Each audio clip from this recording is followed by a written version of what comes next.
Hello everyone.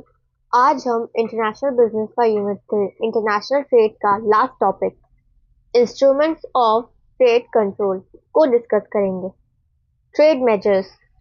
These instruments directly influence the volume and value of goods entering or leaving our country।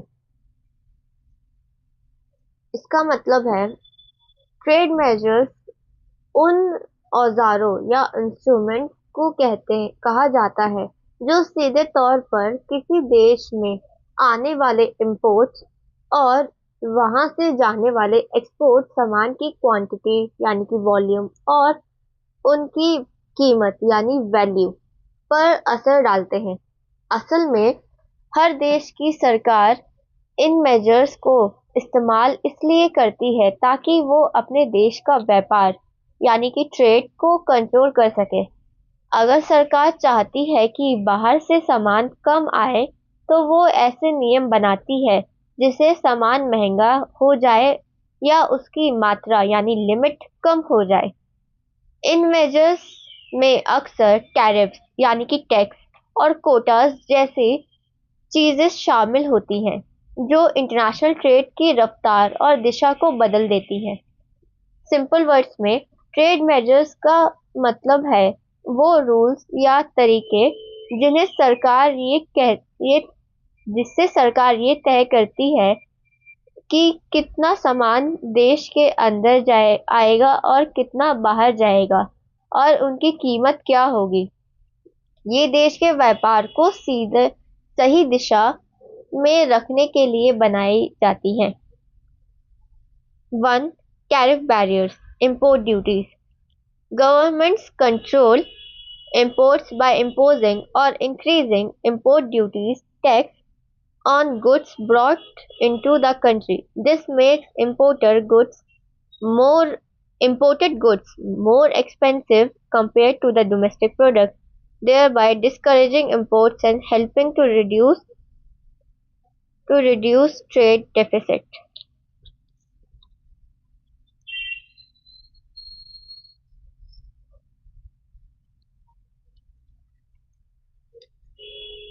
इसका मतलब है tariff barriers या import duties एक तरह का टैक्स होता है जो सरकार विदेश से आने वाले सामान पर लगाती है। जब भी कोई सामान दूसरे देश से हमारे देश में आता है तो वो सरकार उस पर टैक्स बढ़ा देती है। इसका सबसे बड़ा असर ये होता है कि वो इंपोर्टेड सामान हमारे देश के बाजार में महंगा हो जाता है। जब बाहर का सामान महंगा हो जाता है तो हमारे देश के बने हुए डोमेस्टिक प्रोडक्ट्स उसके मुकाबले सस्ते लगने लगते हैं। इससे लोग बाहर के सामान कम खरीदते हैं और अपने देश का सामान ज्यादा। सरकार ऐसा इसलिए करती है ताकि इंपोर्ट्स को कम किया जा सके और ट्रेड डेफिसिट यानी जब हम बाहर से जब हम बाहर से सामान ज्यादा खरीदते हैं और बेचते कम है तो सु, उसको सुधारा जा सके। सिंपल वर्ड्स में ट्रेड बैरियर का मतलब है बाहर से आने वाले सामान पर टैक्स लगाना। इससे विदेशी सामान महंगा हो जाता है और लोग उसे कम खरीदते हैं। इस तरह सरकार अपने देश के व्यापार को बचाती है और विदेश में जाने वाले पैसों को रोकने की कोशिश करती है। Non-tariff barriers. These are administrative or quantitative restrictions used to limit trade without necessarily using tax rates। इसका मतलब है non trade non tariff barriers वो एडमिनिस्ट्रेटिव या क्वांटिटेटिव नियम होते हैं जिन्हें सरकार ट्रेड यानी कि ड्यूटी का सहारा लिए बिना ही व्यापार यानी कि ट्रेड को कम करती है। इसका मकसद देश के अंदर आने वाले सामान की मात्रा यानी कि क्वांटिटी को रोकना होता है। इसके कुछ मुख्य तरीके नीचे दिए गए हैं।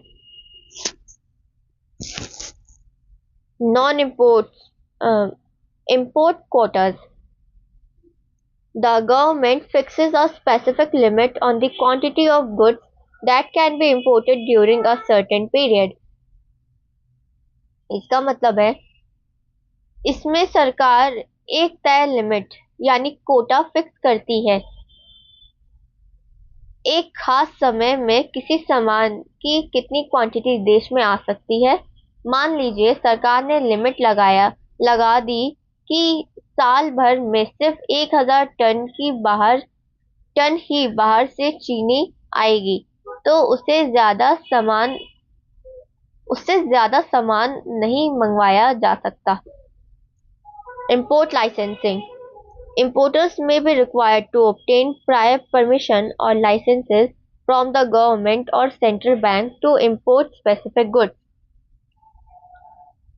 इसका मतलब है कुछ सामान मंगवाने के लिए इंपोर्टर्स को पहले सरकार या सेंट्रल बैंक से परमिशन या लाइसेंस लेना पड़ता था। बिना इस लाइसेंस के वो सामान इंपोर्ट नहीं कर सकते। इस तरह सरकार के पास पूरा कंट्रोल रहता है कि कौन क्या मंगवा रहा है। Prohibition. The government may altogether prohibit the import of certain non-essential items to save foreign exchange or to protect local industries. Prohibition का मतलब होता है पाबंदी। कभी कभी सरकार कुछ नॉन एसेंशियल यानी जो बहुत ज़रूरी नहीं है चीज़ों के इंपोर्ट पर पूरी तरह से रोक लगा देती है। ऐसा इसलिए किया जाता है ताकि देश के फॉरेन एक्सचेंज यानी विदेशी पैसा बचे और हमारे देश की लोकल इंडस्ट्रीज को कोई नुकसान ना पहुंचे। Subsidies. Governments may provide financial assistance to domestic producers to boost exports. For instance, under export to promotion, nations may abolish export duties or provide export subsidies to make their goods competitive globally. इसका मतलब है इसमें सरकार अपने देश के producers को financial help यानी पैसा देती है। जैसे एक्सपोर्ट प्रमोशन के नाम पर सरकार एक्सपोर्ट ड्यूटी खत्म कर सकती है या पैसों की मदद देती है ताकि हमारे देश के सामान दुनिया भर में मार्केट में सस्ता और बेहतर यानी कॉम्पिटिटिव बन सके। सिंपल वर्ड्स में नॉन टैरिफ बैरियर्स का मतलब है ऐसे रूल्स लगाना जिसमें टैक्स तो नहीं लगता लेकिन सामान की मात्रा यानी क्वांटिटी पर कंट्रोल रखा जा सकता है।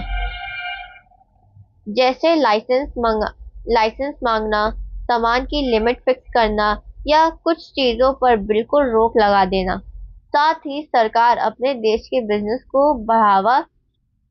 बढ़ावा देने के लिए उन्हें पैसे की मदद यानी सब्सिडी भी देती है। Monetary and financial instruments.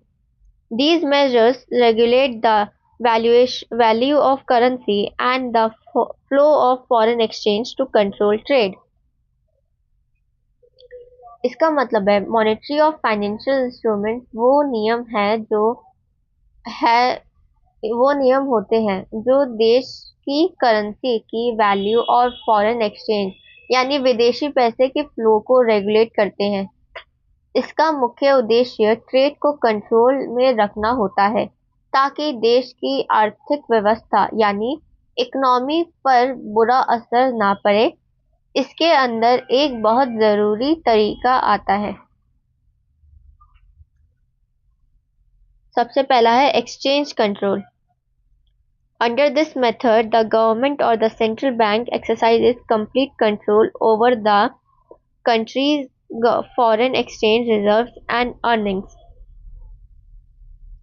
इसका मतलब है एक्सचेंज कंट्रोल, विदेशी मुद्रा पर नियंत्रण। इस मेथड के तहत देश की सरकार या वहाँ के सेंट्रल बैंक जैसे इंडिया में आरबीआई है, देश के पूरे फॉरेन एक्सचेंज रिजर्व विदेशी पैसे जो जमा है और अर्निंग्स पर पूरा कंट्रोल रखती है। इसका मतलब है कि कोई भी आम इंसान या कंपनी अपनी मर्जी से विदेशी पैसा नहीं रख सकती। Mechanism: exporters must surrender their exchange reserves for uh, foreign exchange reserves to earnings to the central bank in the exchange for domestic currency. Conversely, importers must seek prior permission to use foreign exchange for payment. This allows the government to rush to ration foreign exchange and restrict imports to essential items only.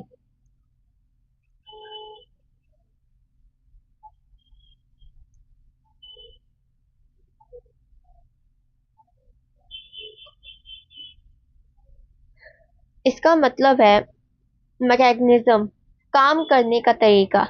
ये system दो तरह से काम करता है। पहला तो exporter के लिए और दूसरा इंपोर्टर्स के लिए।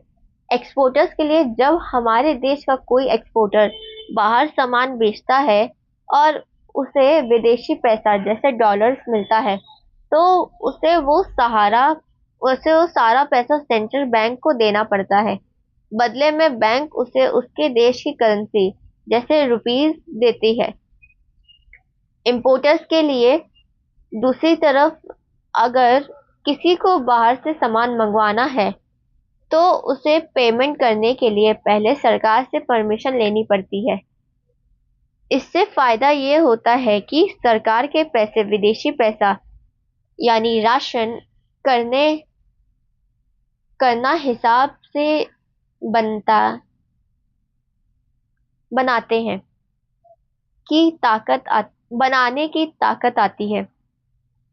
सरकार सिर्फ उन्हीं चीजों के लिए विदेशी पैसा खर्च करने की इजाजत देती है जो बहुत एसेंशियल यानी जरूरी होती है, और फिजूल या नॉन एसेंशियल इंपोर्ट पर रोक लग जाता है। सिंपल वर्ड्स में, एक्सचेंज कंट्रोल का मतलब है विदेशी पैसे की तिजोरी की चाबी सरकार के पास होना। एक्सपोर्टर्स को अपना सारा विदेशी पैसा बैंक में जमा करना होता है और इंपोर्टर्स को बाहर से कुछ मंगवाने के लिए पहले बैंक से पैसे मांगने पड़ते हैं। इस तरह सरकार तय करती है कि देश की कीमती विदेशी पैसा सिर्फ जरूरी कामों पर ही खर्च हो। दूसरा है devaluation. Devaluation is the deliberate reduction in the official exchange rate of a country's currency against foreign currencies। इसका मतलब है, डिवैल्यूएशन का मतलब होता है कि किसी देश की सरकार या वहां का सेंट्रल बैंक जानबूझकर यानी कि डेलिब्रेटली अपनी करेंसी की ऑफिशियल वैल्यू को विदेशी करेंसी जैसे डॉलर्स या यूरो के मुकाबले कम कर देती है। मान लीजिए, अगर पहले $1 ₹80 का था और सरकार उसे बढ़ाकर ₹90 कर दे, तो इससे डिवैल्यूएशन कहाँ जाएगा? डिवैल्यूएशन कहा जाएगा impact. This makes a country's exports cheaper for foreign buyers and imports more expensive for domestic consumers. The resulting increase in exports and decrease in imports helps control the trade balance. इसका मतलब है, इसका असर दो तरह से पड़ता है। पहला तो एक्सपोर्ट पर, फिर दूसरा इंपोर्ट्स पर। एक्सपोर्ट्स पर जब हमारी करेंसी सस्ती हो जाती है तो विदेशी खरीदारों के लिए हमारे देश का सामान सस्ता यानी चीपर हो जाता है। इस वजह से दुनिया भर में हमारे एक्सपोर्ट की डिमांड बढ़ जाती है। इंपोर्ट्स पर दूसरी तरफ हमारे देश के लोगों के लिए बाहर से सामान मंगवाना महंगा यानी कि एक्सपेंसिव हो जाता है। इसी वजह से लोग विदेशी सामान कम खरीदते हैं। जब एक्सपोर्ट्स बढ़ते हैं और इंपोर्ट्स कम होते हैं तो इससे देश का ट्रेड बैलेंस बेहतर होता है और देश की इकोनॉमी का को मजबूती मिलती है। सिंपल वर्ड्स में डिवैल्यूएशन का मतलब है अपने देश के पैसे की कीमत को दूसरे देश के पैसे के मुकाबले कम कर देना। इससे हमारे सामान विदेश में सस्ता बिकने लगता है और बाहर के सामान हमारे लिए महंगा हो जाता है। इस तरह सरकार कोशिश करती है कि हम बाहर से कम सामान मंगवाएं और अपना सामान दुनिया को ज्यादा बेचें। Other other regulatory instruments, sanctions and boycotts. In the context of third environment, trade controls can take the form of sanctions and boycotts imposed upon certain countries or companies, often for political reasons. इसका मतलब है sanctions और बॉयकॉट्स, प्रतिबंध, कभी कभी राजनीतिक कारणों यानी पॉलिटिकल रीजंस की वजह से सरकार किसी खास देश या कंपनी पर सैंक्शन लगा देती है या उनके सामान का बॉयकॉट करती है।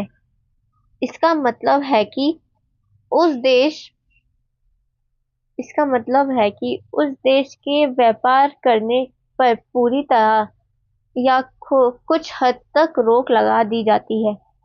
ये अक्सर तब होता है जब दो देश के रिश्ते ठीक नहीं होते या कोई देश इंटरनेशनल रूल तोड़ता है।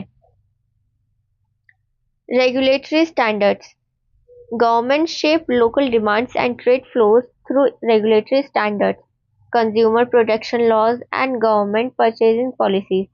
These can act as indirect barriers if they are strictly applied to imported goods.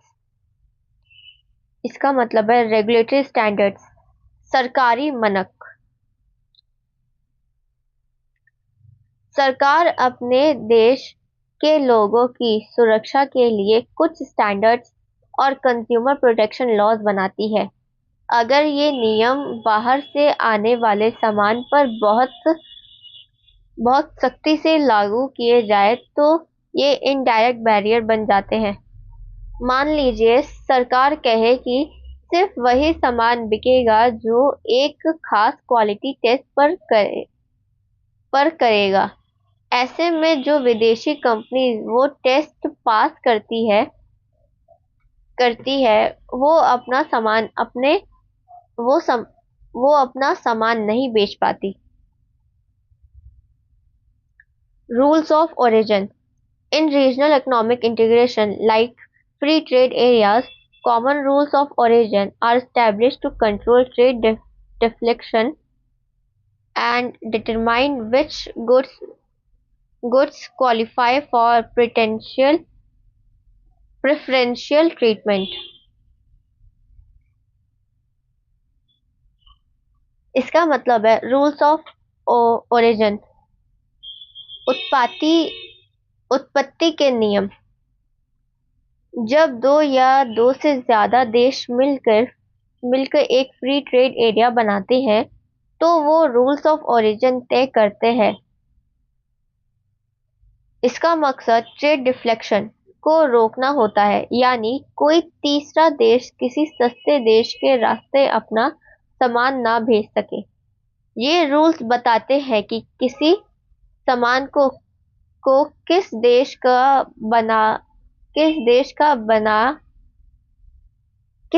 बनाना हुआ माना जाएगा, किस देश का बना हुआ माना जाएगा और किसे टैक्स की छूट मतलब प्रेफरेंशियल ट्रीटमेंट मिलेगी। सिंपल वर्ड्स में इन रेगुलेटरी इंस्ट्रूमेंट्स का मतलब है कि ट्रेड सिर्फ टैक्स से नहीं बल्कि पॉलिटिक्स, सेफ्टी रूल्स और ओरिजिन के नियम से भी कंट्रोल होता है। जैसे किसी देश से दुश्मनी होने पर वहां का सामान बैन कर देना या क्वालिटी के नाम पर विदेशी सामान को रोकना और ये पक्का करना कि सस्ते ट्रेड का फायदा सिर्फ उन्हीं देशों को मिले जो उस ग्रुप का हिस्सा है। इसके साथ हमारा यूनिट 3 इंटरनेशनल ट्रेड पूरा होता है। Thank you.